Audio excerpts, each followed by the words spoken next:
Hey, this is Lorena, and I wanted to do a video on this beautiful quilt that I quilted. I custom quilted it. It was a lot of rulers, a lot of straight stitching. Yeah, it was a lot of work. I'm really proud of it. I really am happy that I got to do this for my client. I hope she loves it. I hope whoever gets this quilt loves it, because it was a lot of work. In this tutorial, I wanted to share with you how I marked the quilt, how I quilted it on the long arm, the rulers that I used, and kind of the process of doing this. Okay, I really do thank you for watching, and I'll see you in the custom quilting. Alright, I'll see you in a little bit. Bye. I have a lot of issues with wavy quilts. Now, I'm not saying my client that does these quilts, they come out beautifully. Very rarely is there any waviness on her quilt, but just to make sure that there's no waviness on this quilt, especially when it's a custom quilt, you don't want to be custom quilting it and then find out down the line that there is a problem, because this had a lot of lines that you want to maintain the integrity of the quilt.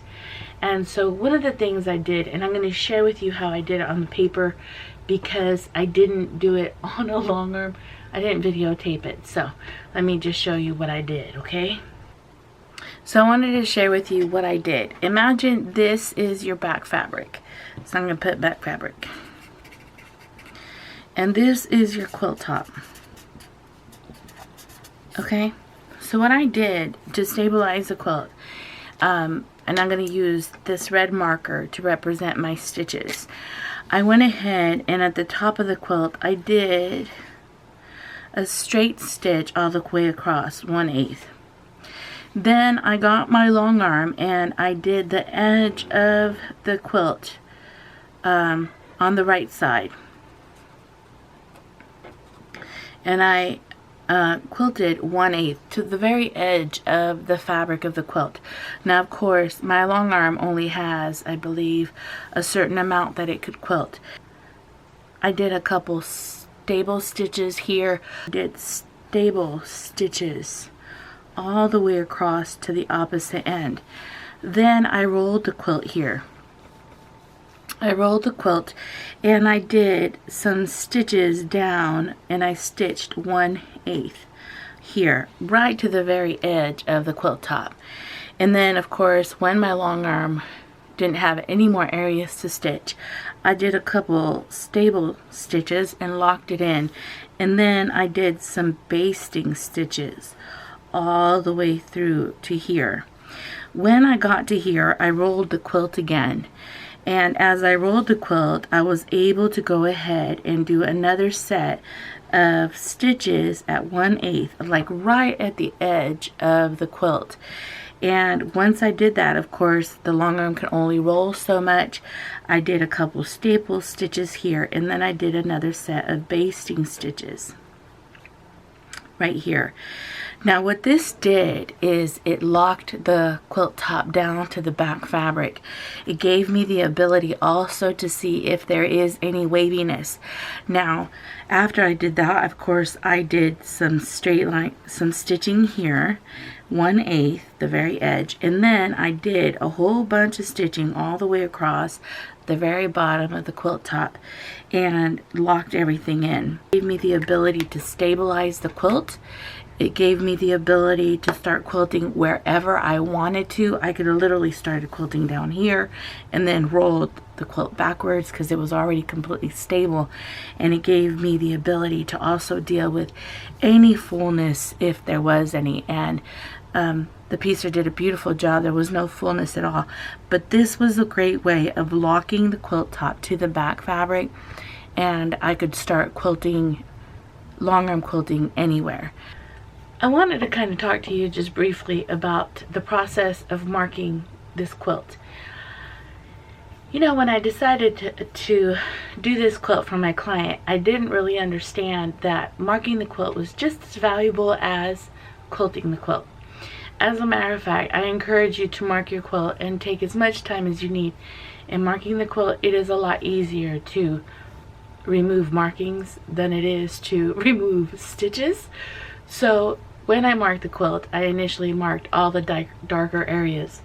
And in this video, I'm going to share with you the tools that I used, the marking tools that I used that I like the best for this process, and just kind of how I went about it, okay? The supplies you're going to need to do this quilt that I've been custom quilting, I really did like this chalk pencil, especially when it was more pointier. It still works. A large ruler, because you are going to have to measure across the whole quilt. This ruler really was a blessing in drawing my lines and then going down and drawing the continual line. And this large ruler, like here, helped maintain the constant angle to other areas, and once I got this area, it was easy to follow along. For longarm quilting, I used a ruler that I had made for myself. This is a 12-inch by give it 3-inch ruler for the longer pieces, and I really liked this little 3-inch by 6-inch ruler for the smaller sections. It really did help maneuvering on the long arm. You're also going to need your table for the long arm. Okay, in this video I'm sharing with you that I marked a whole row of the quilt top, the top area of the quilt, my first section. I marked from the left all the way across to make sure my angles were consistent and straight. Then I got on my quilting machine and I used stitch regulated. The reason I use stitch regulated on my long arm is it helps me pause. It stops when I stop, it goes when I go, and it helps me have a straighter and controlled stitch. I also like quilting from top to bottom. It gives me a little bit more accuracy, and also if my first stitch is good, it makes me more comfortable on my next lines that I created. I'm also right-handed, so I'm using my right hand to control the machine, and you can also see that my elbow is leaning on that belly bar, and when I quilt sitting down. And I like this process. Initially, I was very hesitant. It took me a lot of time to do the first sections that I did, but after a period of time, I got really comfortable in stitching in the ditch and really comfortable in making those beautiful straight lines.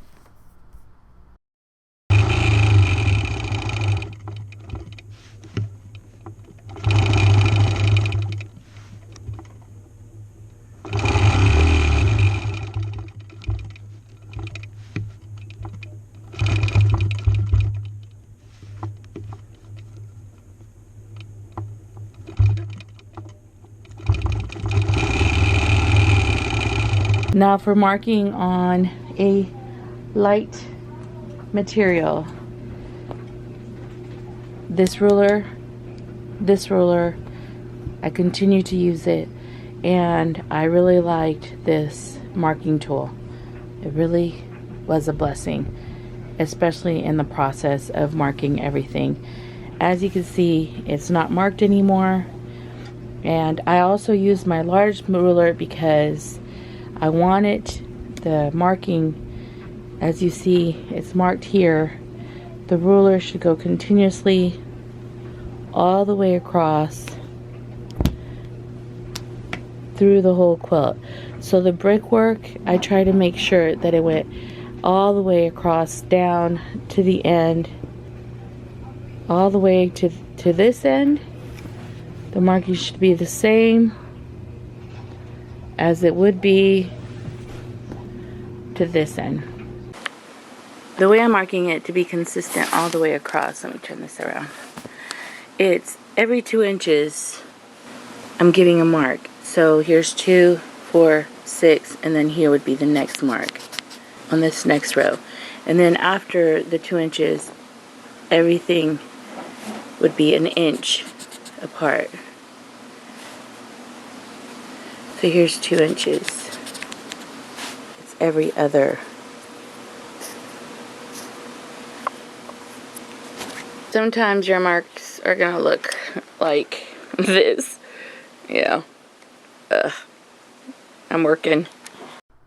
Okay, here you see me on the long arm, and let me just share with you my process. In a minute, you're gonna see me come across to that white seam. You're gonna go down and then go across to the line that you stitch. Go up and down and then go back across. This is what creates that break. You go down across and then go up. Try to touch that line that you sewed just recently and then go back down and across. This is how I did all my brickwork. At first it was a little tedious, but to be honest, after a period of time you get a rhythm as you're doing section by section and it gets easy.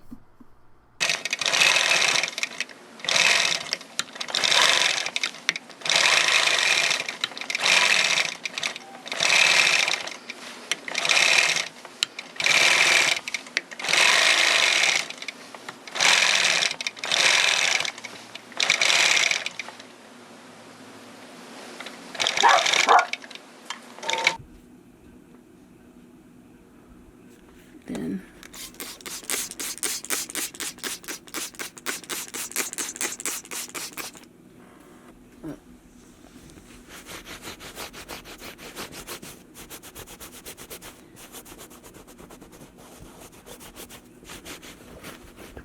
and that's how I'm doing the brick pattern.